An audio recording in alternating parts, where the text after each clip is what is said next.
이 작품이 1253억 원이라면 여러분들은 구매할 의향이 있으신가요? 만약에 이 작품이 앤디 워홀의 작품이라면 얼마에 사시겠습니까? 오늘 세계의 유혹자 19번째 이야기의 주인공은요, 바로 미국 팝 아트의 제왕이라고 불리는 앤디 워홀입니다. 20세기 가장 영향력이 있는 예술가라고 평가받고 있는 이 앤디 워홀이 세상을 떠난 지가 벌써 35년이나 지났는데요. 아직도 그의 작품은 우리한테 본질이 무엇인지 질문을 하고 있다라는 이런 철학적이고 심오한 감상평들을 쏟아내고 있죠. 정작 그는 자신의 작품에 아무 말도 하지 않았는데 말이죠. 여러분들은 앤디 워홀을 어떻게 생각하시나요? 여러분들도 그가 현대미술의 천재 예술가라고 생각하시나요? 앤디 워홀이 예술가임은 분명한 사실입니다. 그런데 저는 그가 예술가일 뿐만 아니고요, 세계 유역자 중에 한 명이라고 생각하는데요. 그것도 시대를 앞서 나갔던 아주 특별한 세계의 유혹자 중에 한 명이라고 생각하죠. 자, 그럼 지금부터 왜 제가 그렇게 생각하는지 그의 이야기로 들어가 보겠습니다. 여러분들 구독 잊지 마시고요, 채널 고정하세요. 앤디 워홀 하면 떠오르는 건 캔버스 푸캔, 달러 지폐, 코카콜라 병 등의 이런 일상적인 소재들을 실크 스크린 판화 기법이라는 것을 이용해서 복제와 반복으로 미술품의 대량 생산을 최초로 시도한 사람이죠. 어찌 보면 예술 작품의 희소성과 작품의 가치를 뒤집었다, 이렇게 보시면 되겠는데요. 예술의 역사가 짧은 미국에서는 앤디 워홀의 이러한 새로운 시도를 환영했습니다. 그리고 새롭고 다채롭게 해석하기 시작했죠. 그 당시에 워낙 새로웠기 때문에 그의 작품을 팝 아트라고 하면서 그는 대중적으로, 상업적으로 대성공을 거두죠. 사실 제가 보는 앤디 워홀의 작품은요, 미국의 물질 문화와 자본주의를 그대로 드러내면서 이 전통적인 예술성이 없는 약간 공허함도 있었고요, 애매모호함도 있었습니다.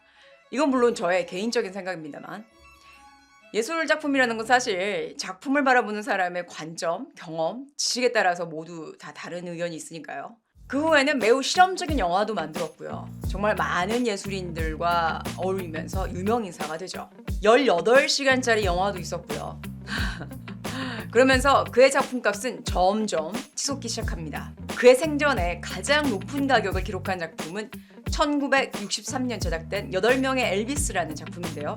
1억 달러, 그러니까 1194억 원에 거래가 됐죠. 60년대의 미술시장은 정말 앤디 워홀의 시대라 해도 과언이 아니었던 거죠. 대성공을 거둔 상업주의적인 예술가라고 불리면서 정말 유명인사가 됩니다. 그런데 멜러리 솔라리스라는 여성이 앤디 워홀이 자신을 이용했다면서 그를 살해하려는 저격 사건도 있었는데요. 다행히 생명에는 지장이 없었는데 이 사건 이후에 앤디 워홀은 평생 의료용 보호대를 입고 살아야 했습니다.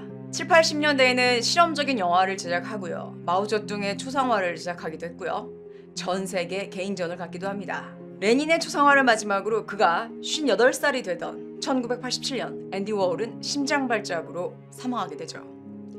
그리고 그가 사망한 후에 그의 작품은 어마어마한 가격으로 작품들이 경매가 되는데요. 그의 재산 가치는 2억 2천만 달러, 그러니까 약 2,626억 8천만 원 정도가 됩니다. 이 돈의 대부분은 앤디 워홀 비주얼 아트 재단 설립에 쓰여지는데요. 자, 여기까지가 앤디 워홀의 팝 아트 제왕으로서의 역사를 아주 짧게 정리해서 요약한 건데요. 새로운 시도와 예술에 대한 해석을 미국의 대중문화와 자본주의를 아주 절묘하게 융합해서요, 뭔지 모르겠지만 왠지 뭔가 있는 듯한 이런 작품을 제작했었던 아주 성공한 아티스트라고 생각이 듭니다. 하지만 저는 앤디 워홀은 실패를 극복하고 유혹자로 거듭난 나르시시스트형 유혹자라고 생각하는데요. 왜 그렇게 생각하는지 지금부터 시작하겠습니다. 제가 늘 말씀드리는 거지만 이건 어디까지나 저의 지극히 개인적인 견해라는 점 잊지 마시기 바랍니다. 특히 이번 앤디 워홀의 경우에는요, 그의 예술에 대한 비평이 아니고요, 유혹자라는 시선에서 제 개인적인 견해라는 점 꼭 알아주시기 바랍니다. 1928년 펜실베이니아 피츠버그에서 태어난 앤디 워홀은 원래 카네기 공과대학에서 상업미술을 공부하고요, 졸업 후에 뉴욕으로 건너가 잡지 일러스트와 광고 분야에서 경력을 쌓았습니다.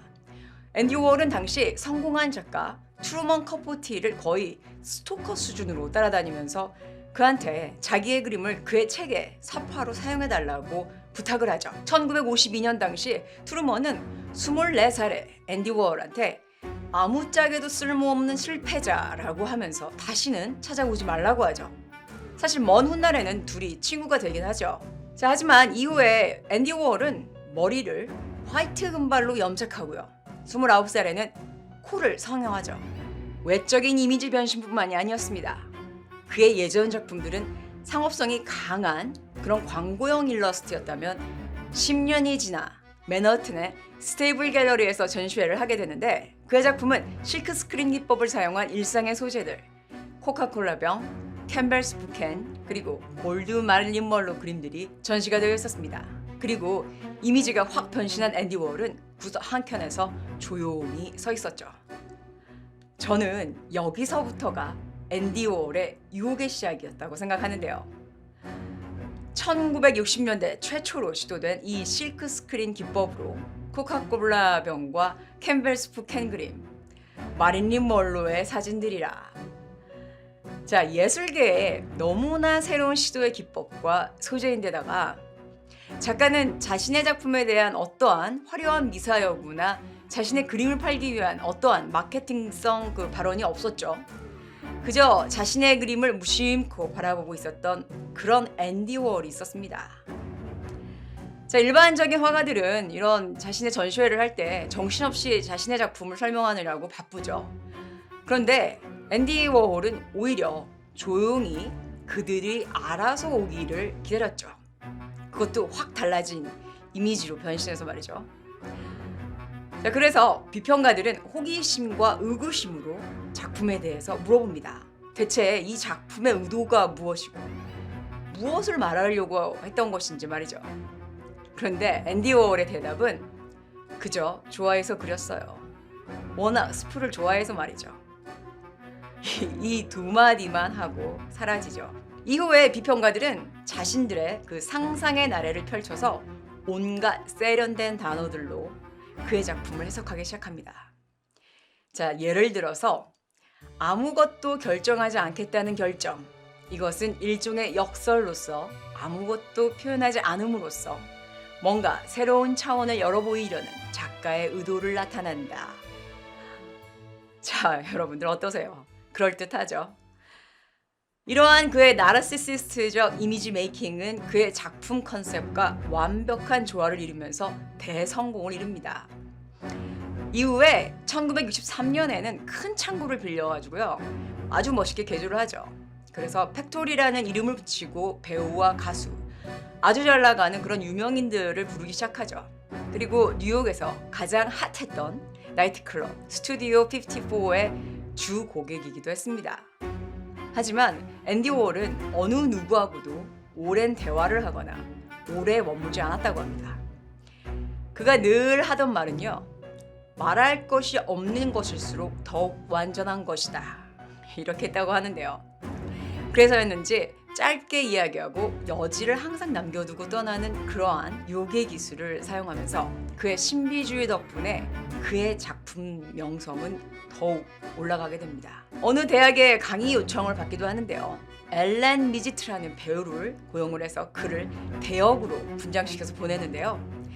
이 배우는 사실 인디안 혼혈이었고요. 앤디 워홀과는 전혀 닮은 것도 없었고 예술과 미술에 대해서는 아는 것도 하나도 없는 그런 사람이었는데요.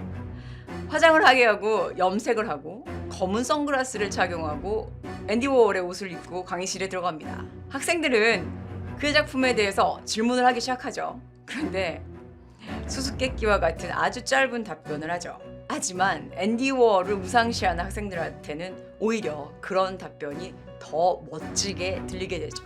그 당시 어느 누구도 그가 앤디 워홀이 아니라고 의심하는 사람은 단 한 명도 없었다고 합니다. 그러니까 앤디 워홀의 유혹에 이미 모두가 빠져버려서 실체에 대해서 눈과 귀가 보이지도 들리지도 않게 된 거죠. 원래 사람들은 보고 싶은 것만 보고 듣고 싶은 것만 듣는다고 하는데요. 유혹자의 유혹에 빠지게 되면 유혹자의 모든 행동이 천재적 예술인의 행보가 되어버리는 상황이 되어버리는데요.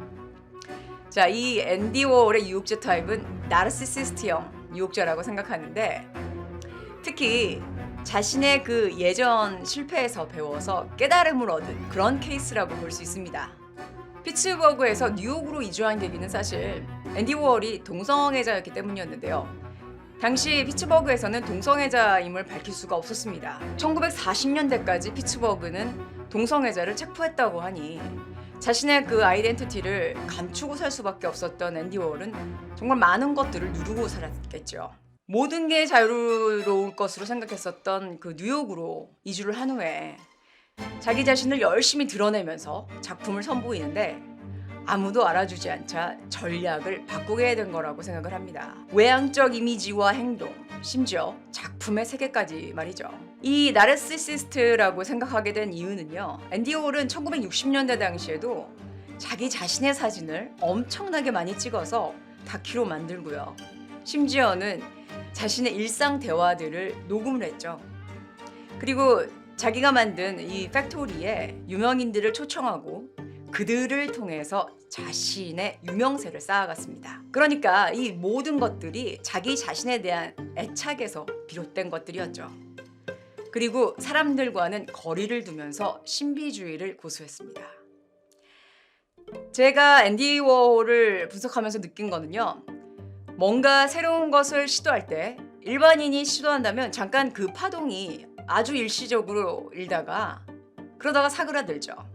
그런데 신비주의형 이런 유혹자가 한 새로운 시도는요, 영원히 남는다는 것이었습니다. 또 한 가지는 지금까지 제가 소개한 많은 유혹자들의 공통된 특징이 있었는데요. 예전에 그 이멜다를 제가 소개하면서 Perception is real, truth is not. 그러니까 인식하는 것이 진짜지 진실 따위는 진짜가 아니다. 그러니까 사람들이 어떻게 생각하게 하느냐, 이거를 노리는 게 이러한 유혹자들의 공통된 특징이라고 생각하는데요. 여러분들은 어떻게 생각하시나요? 오늘 앤디 워홀 방송 어떠셨나요? 여러분들은 지금 혹시 아리송하고 알 듯 모를 듯한 애매한 여지를 남기는 이런 신비주의형 유혹자한테 빠져있는 건 아닌지 한번 생각해 보시는 시간 가져보시기 바랍니다. 여러분들 오늘 방송 즐겁게 보셨다면 구독 잊지 마시고요.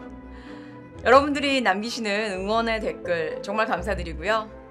여러분들의 그런 댓글이 저한테는 정말 큰 힘이 되고 있습니다.